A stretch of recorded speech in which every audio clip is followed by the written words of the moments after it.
Greetings, I'm your host, Dr. Wolfula, when I'm not totally sticking to my New Year's resolution. I'm here at the Wolfula reviewing movies. Well, 2018 is past, and another year is before us in the form of 2019. Like any year, it presents unlimited potential at the optimistic start that will only naturally erode into heartbreaking failure at the disappointing end. So why bother? Let's be realistic here and start the year off with a dose of heartbreaking failure in the form of a cinematic atrocity from the jolly old UK. Bloody New Year, released in 1987, and in some markets it was known as Time Warp Terror. Nothing scarier than a Rocky Horror Picture Show song as your film title. Bloody New Year begins with, well, a New Year's Eve celebration shown in some old vintage home movie footage from 1959, set to the most upbeat song describing what I can only imagine is sex. Take one boy and take one girl, add a little love and then you shake it up, shake it up. Yeah, they're singing about sex. Honestly, this may be some goofy shit, but I'd rather watch this fake home movie for 90 minutes over what the flick actually subjects us to for an hour and a half. After a very awkwardly handled attempt at a jump scare, the film suddenly cuts away to present day, well, 1987, but the movie doesn't really establish the time jump with much clarity. I guess the fact that dirt bikes exist is all the context we need. So, let's meet our cast. You got some kids hanging out on a beach. Oh, sorry. You got some kids hanging out on a beach that decide to check out the local fun fair. Oh, sorry again. If you want me, I'll be in the fun fair. Fun fair? All right, let's all go. Yeah, the fun fair seems to be where most of the shooting budget went, I'd imagine. This flick really gets its money out of this amusement park, featuring extended shots of the characters just hanging out and enjoying the rides. I'd watch a movie that was just this. This is a great ad for Six Flags Europe. All right, this all seems really fucking fun, and I've already ordered my tickets, but let's get to the inciting incident, shall we? Well, the guys in the group spot some carny punks terrorizing an American tourist named Carol, who's just trying to enjoy the spinning cup ride without being spun a little faster than normal. I mean, come on!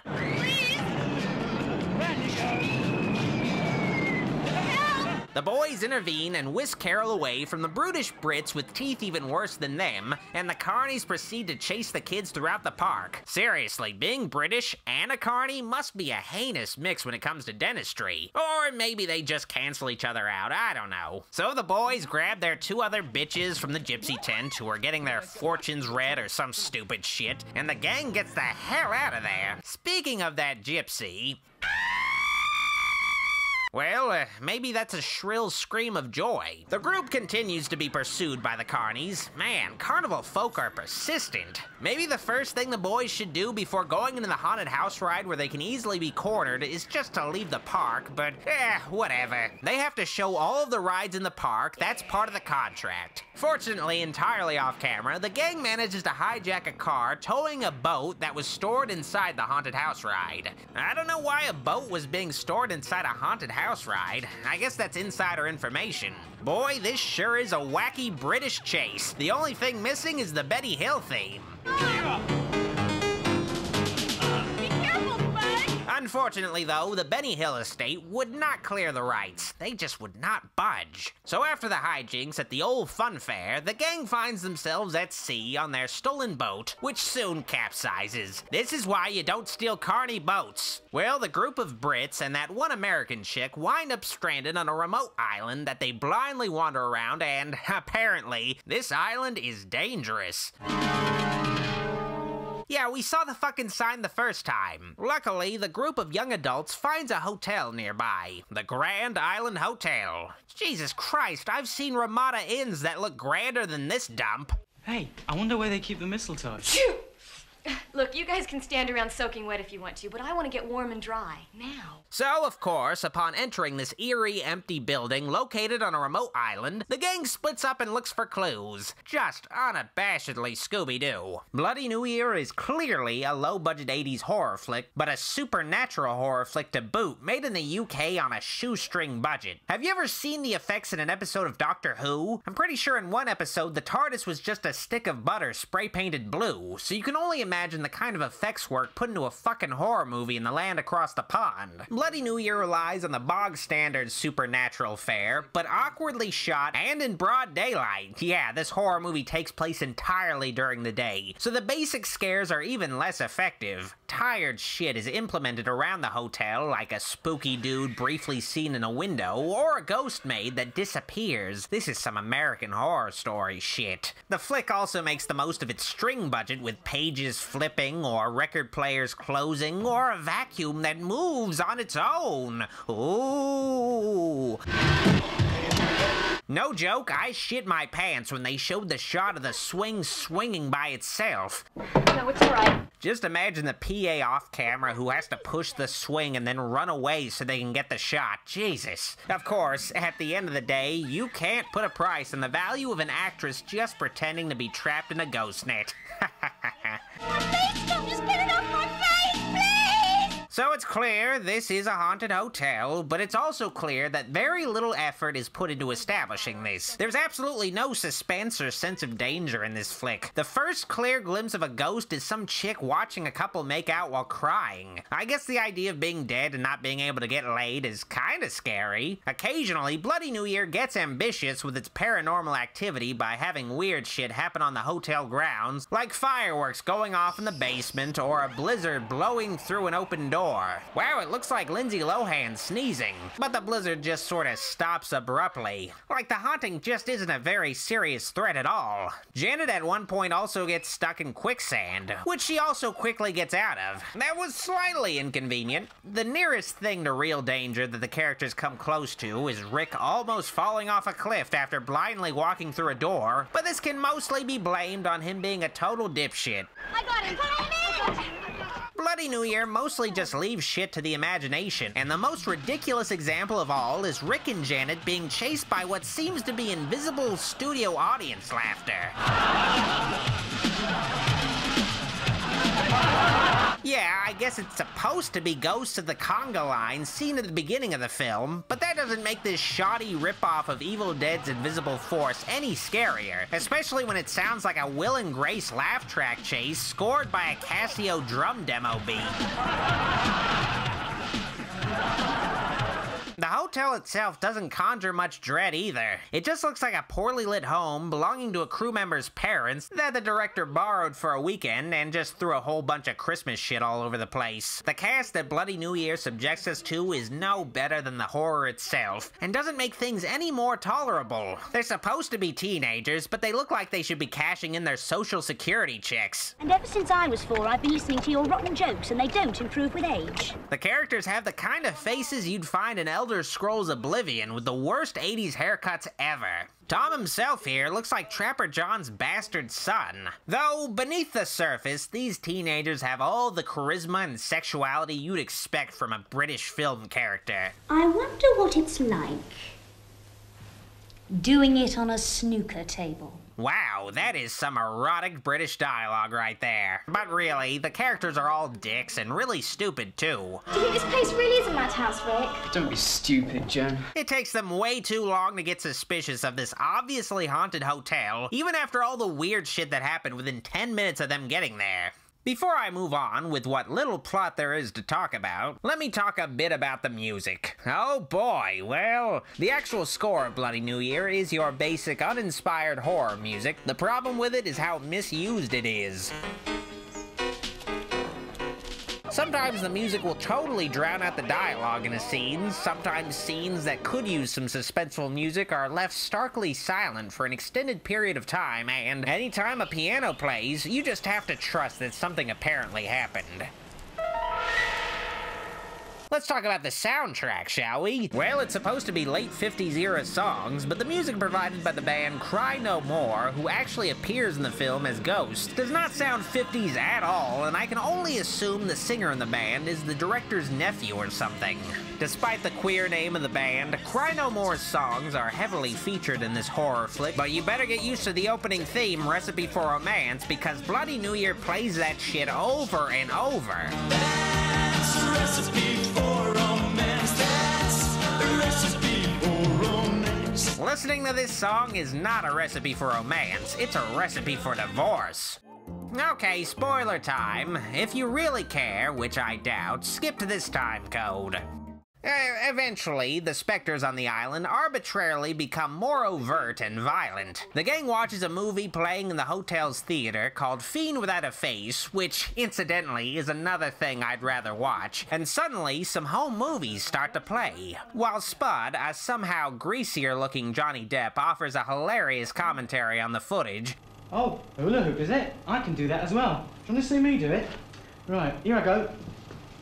A ghost Arab jumps out of the screen, scratches Spud's face, and then flies back into the projector. You can't make this shit up, and I guess Spud's face scratch was pretty bad because he fucking died from that. Yet still, even after that shit, Spud's friends remained pretty calm, even after his ghost death. Spud must have had some sort of massive electric shock. That would explain the burns. So, alright, what the hell is going on at the Grand Island Hotel anyway? Well, I don't really know, and I don't think the writers really knew either. Believe it or not, the supernatural occurrences on the island are not necessarily because of ghosts. Apparently, this movie has deep lore. While nobody's looking, a television set plays this expository bit of info in the form of a vintage TV show segment. It's interfering with light, with time itself.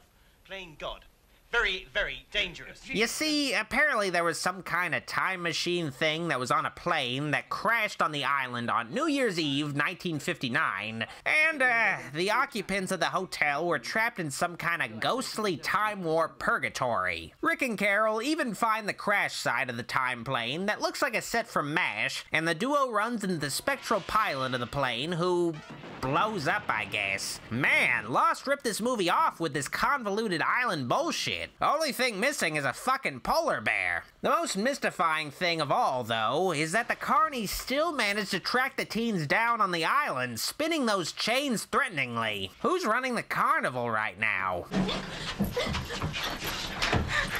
The old carny grabs Leslie and fucking punches through her, but don't worry, apparently she became possessed or something. Yeah, that's another thing in Bloody New Year. The characters can get possessed, and they just look like half their face is made of tinfoil and Tim Burton gave them a shittier haircut.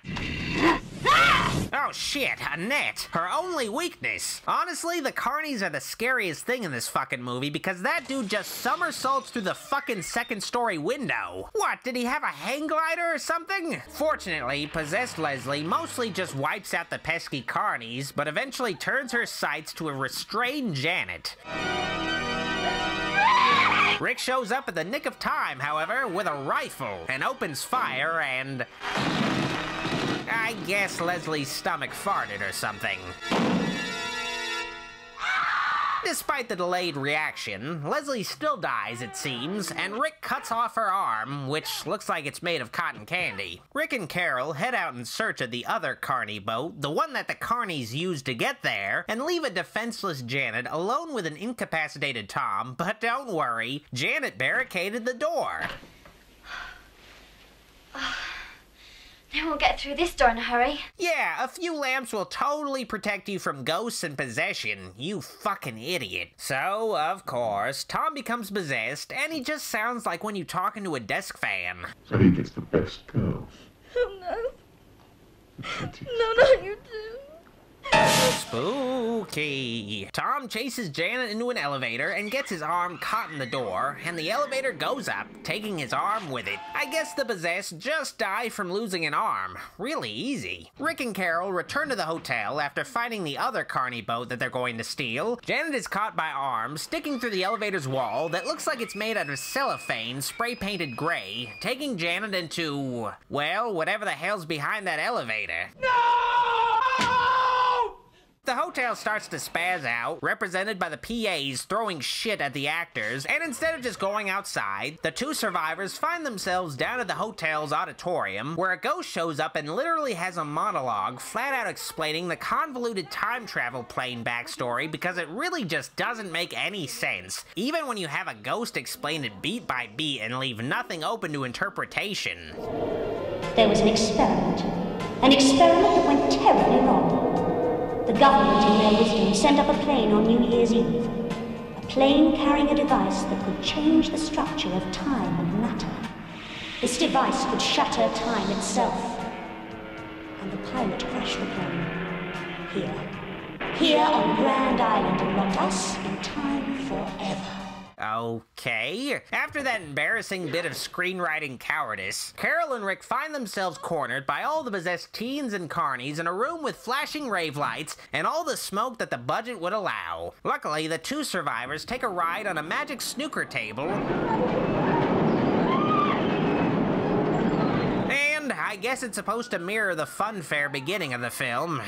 And the table flies the duo through the wall and outside. Okay. So Carol and Rick pull a prisoner, except without that cool white ball, and escape to the boat by the shore, but Rick sees his girlfriend Janet and, like a siren song, is drawn to her, and also like a siren song, Rick ends up in quicksand and has his head sheared off with a weed whacker by a possessed carny. Yeah, that was one of the weirder Greek myths. Oh, and the floor of the boat collapses beneath Carol because it's a fucking carny boat, and they just do that. And all the teens wind up trapped in the hotel's time warp on New Year's Eve 1959, happily dancing in a conga line for all eternity. Except Carol. That bitch lives in the mirror. Okay, so this is pretty much a less ambiguous ripoff of The Shining's ending. The ultimate lesson here, kids, is don't trespass on time ghost islands. So that was Bloody New Year. It's like The Shining fucked the evil dead and their orphan child was raised in the UK. It's filled with shitty effects, shitty characters, and a shitty plot that still manages to be nonsensical. I think the reason why the suicide rate on New Year's Day is so high is from people watching Bloody New Year. I give Bloody New Year a haunted vacuum cleaner out of Killer Laugh Track. I certainly hope this video doesn't put a damper on your year. If you liked this video, be sure to like it, but if you loved it, make sure to subscribe to me, Dr. Wolfula. Oh, and keep in touch with me on social media on Facebook, Twitter, and Instagram at Dr. Wolfula. Be sure to also help support the channel in any way you can, especially by donating to my Patreon, where you can keep up with me, get exclusive content, and talk to me directly. Finally, I have some new merch available on TeePublic, so if you'd like to wear some Dr. Wolfula or even goulash swag, head on down there. Of course, the channel wouldn't be possible without all the support I've gotten from my fans on Patreon, and I'd like to thank these folks for helping me make this happen. It really is an honor to make content for so many swell people, and I hope to do you guys proud in the future. Wow, there are a lot of people in these credits. I must be popular. Thanks to all of you once again from your old pal, Dr. Wolfula. Oh, hula hoop, is it? I can do that as well. Do you want to see me do it? Right, here I go. Look at that, eh? Brilliant.